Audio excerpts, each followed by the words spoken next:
And he would always tell Zeppelin, I'm leaving the band. I can't go back to America again. I can't. Ritchie Blackmore is a name that commands respect in the world of rock and metal.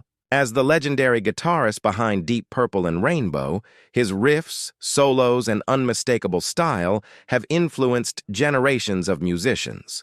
Known for his fiery temperament, perfectionism, and uncompromising vision, Blackmore has never been shy about expressing his opinions, especially when it comes to other guitarists.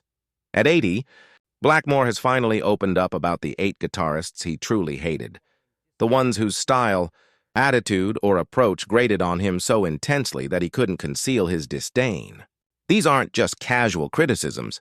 These are pointed, often scathing judgments from a man whose ears, hands, and heart have spent decades immersed in the craft of guitar mastery. For fans, it's a rare glimpse into the mind of one of rock's most exacting and enigmatic musicians.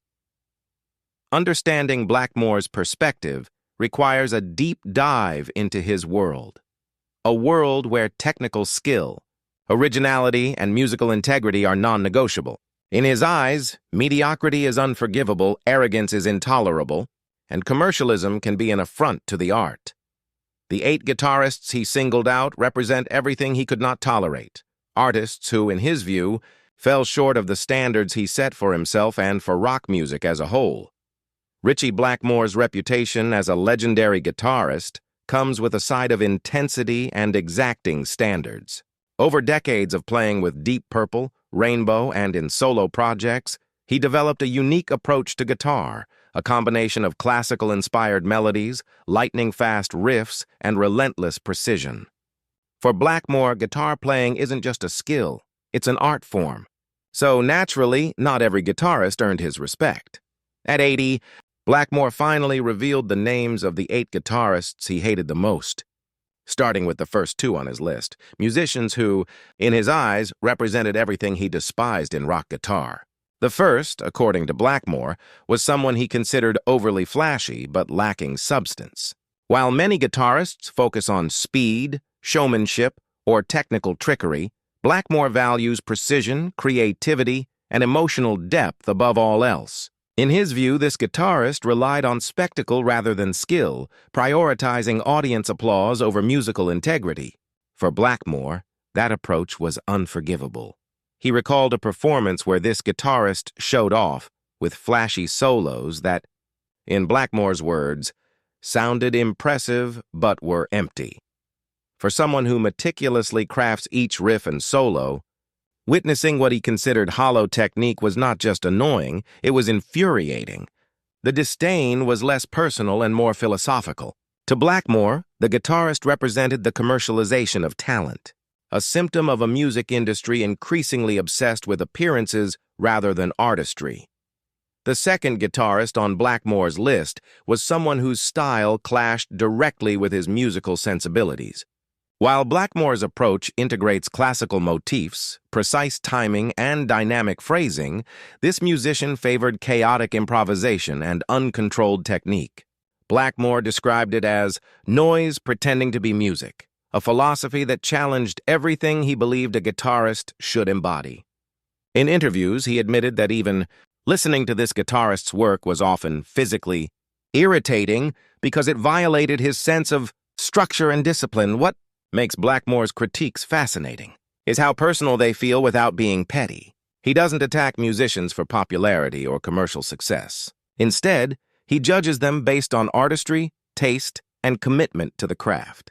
These first 2 guitarists exemplified in his mind what happens when talent is misapplied or when ego eclipses genuine musicianship. Blackmore's opinions also reflect his uncompromising nature in collaboration. Known for his fiery temperament in bands, he was notorious for clashing with bandmates who didn't meet his standards. In a way, his criticism of these guitarists mirrors his experiences on stage and in the studio, where he expected every note to serve the music and every performance to reflect dedication and respect for the instrument. Fans often wonder why Blackmore is so selective in his praise. Part of it lies in his understanding of guitar as a lifelong craft. For him, decades of disciplined practice, experimentation, and performance set a benchmark that few can meet. The first 2 guitarists he hated violated those standards, whether through empty showmanship, uncontrolled technique, or disregard for musical integrity. By naming these musicians, Blackmore gives fans insight not only into his preferences, but also into his philosophy as a guitarist. It's a window into the mind of an artist who has never settled for mediocrity, who measures skill not by popularity or flair, but by the ability to create music that is disciplined, expressive, and enduring. These first two names set the stage for understanding the fiery, uncompromising criteria Blackmore applied to the remaining 6 guitarists he would later discuss. Ritchie. Blackmore's reputation as a perfectionist extends beyond his own playing. It influences how he evaluates other guitarists. His standards are exacting, rooted in decades of experience, and informed by his unique blend of classical inspiration, technical precision, and emotional expression. The next 2 guitarists on his list of those he hated the most are perfect examples of the clash between his ideals and what he could not tolerate. The third guitarist, in Blackmore's opinion, represented a brand of self-indulgent virtuosity that he found intolerable. While the musician possessed undeniable technical skill, Blackmore considered the style shallow, focused on speed, gimmicks, and flashy licks rather than melodic substance or emotional resonance. In his interviews, Blackmore described feeling frustrated by guitarists who play 1,000 notes but say nothing, equating technical proficiency without musicality to noise.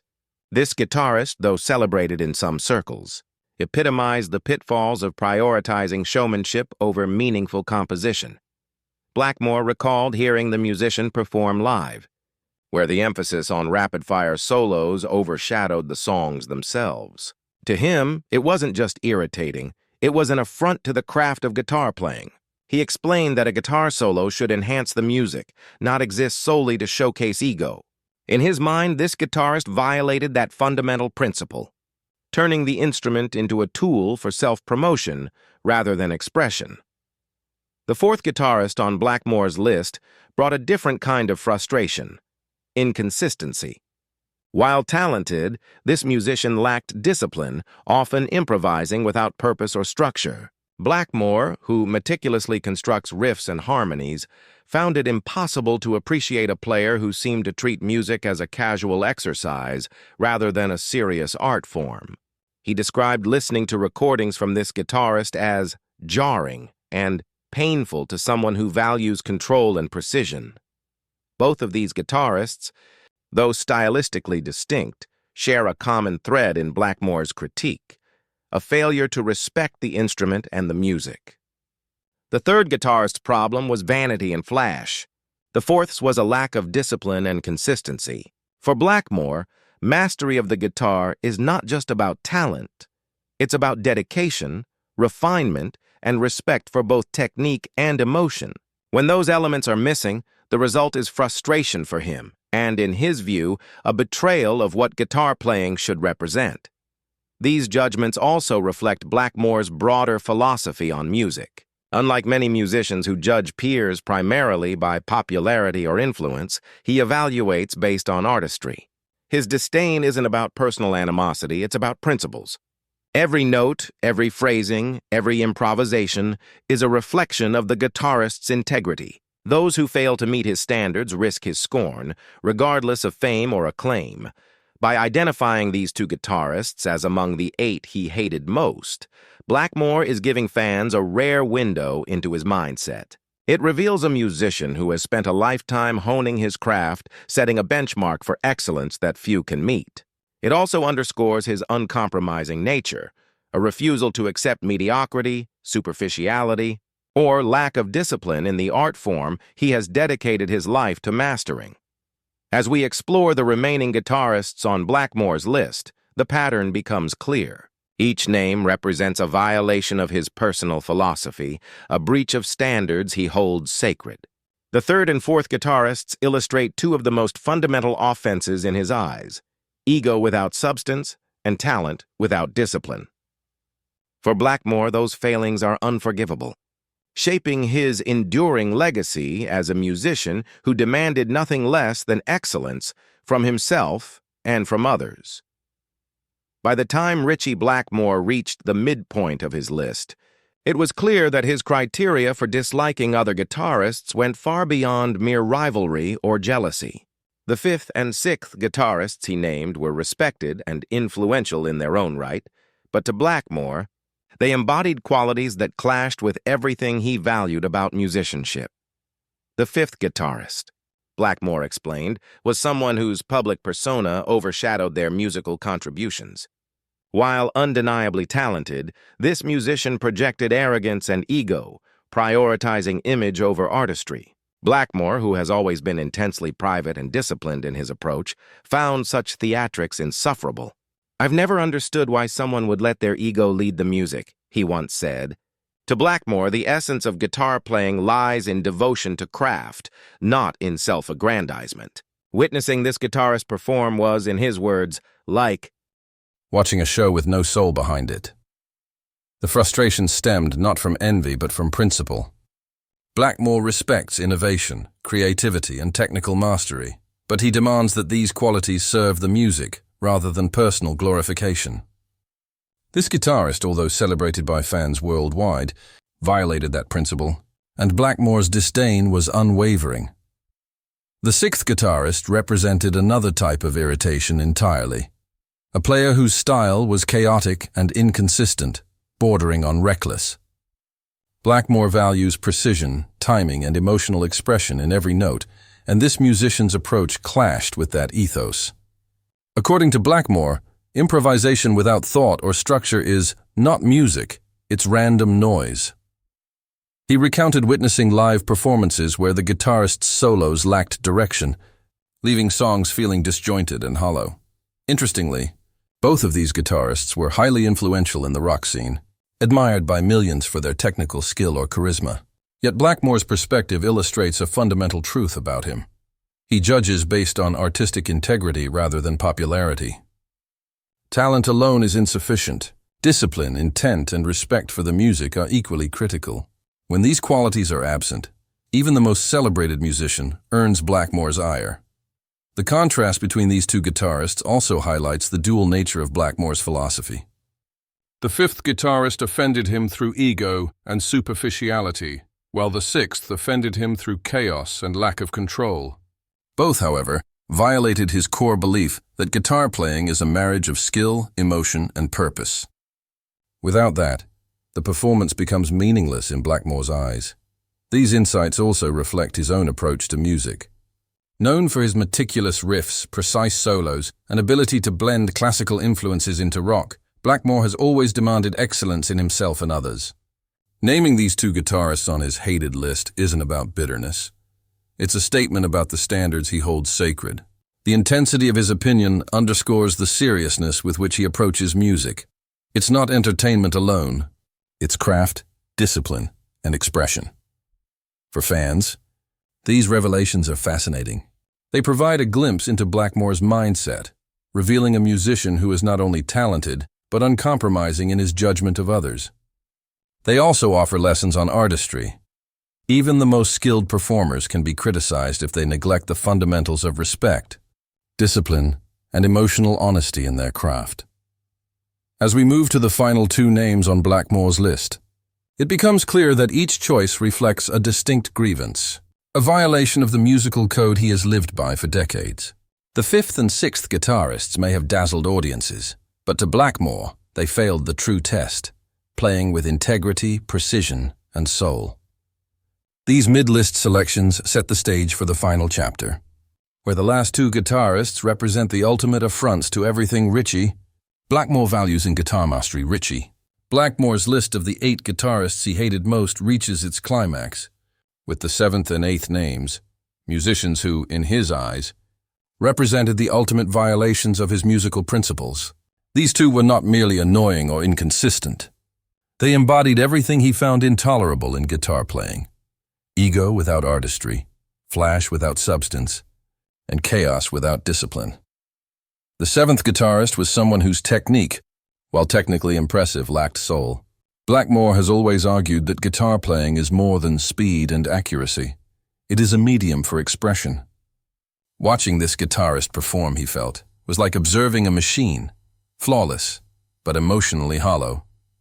In interviews, Blackmore described his frustration with a vivid metaphor. It's like seeing a painter who can blend colors perfectly but never creates anything you can feel. To him, the performance may have impressed some audiences, but it left him cold, devoid of the passion and nuance he values so highly. The eighth guitarist represented a different type of irritation altogether, a player whose approach to music was ostentatious and showy, prioritizing spectacle over substance. Blackmore, known for his disciplined riffs and classically inspired solos, could not tolerate such antics. He considered them disrespectful, not just to the craft, but to the audience itself. In his mind, guitar playing is a conversation, a dialogue with the listener. And when that conversation is replaced by self-serving theatrics, it loses its meaning. Naming these final two guitarists illuminates a key aspect of Blackmore's philosophy. He values integrity above all else. Technique, fame, or popularity are irrelevant if a musician neglects the emotional and artistic core of their craft. To Blackmore, guitar playing is a lifelong discipline, requiring devotion, precision, and passion. Those who fail to uphold these standards, no matter how talented, earn his disdain. These final names also reflect the broader context of Blackmore's career. Throughout his decades of performing with Deep Purple, Rainbow, and in solo ventures, he has consistently demonstrated an unyielding commitment to excellence. His solos are meticulously crafted, blending classical influences with rock virtuosity. His riffs are precise yet expressive, and his stage presence, while intense, always serves the music. Blackmore's critiques of other guitarists are therefore less about personal dislike and more about contrasting approaches to artistry and discipline. For fans and fellow musicians, these revelations are illuminating. They provide insight into what drives one of rock's most influential guitarists, a relentless pursuit of musical perfection, a refusal to compromise, and a vision of what guitar playing should embody. The seventh and eighth names are not simply disliked musicians. They are case studies in what Blackmore considers violations of the craft he has devoted his life to. Reflecting on the list as a whole, a pattern emerges. Blackmore's dislikes are not random. They are principled. They reveal his unwavering standards, his emphasis on integrity, and his belief that true artistry requires both skill and soul. Every guitarist on the list, in some way, failed to meet these criteria, whether through ego, lack of discipline, chaotic technique, or hollow showmanship. Ultimately, this list is more than a collection of grievances. It is a window into the mind of a musician who has shaped the world of rock guitar for decades. At 80, Ritchie Blackmore remains uncompromising, passionate, and unafraid to speak his mind. His critiques, though harsh, are a testament to his dedication to the craft, a reminder that for some artists, excellence is not optional, and mediocrity, no matter how celebrated, will never be tolerated.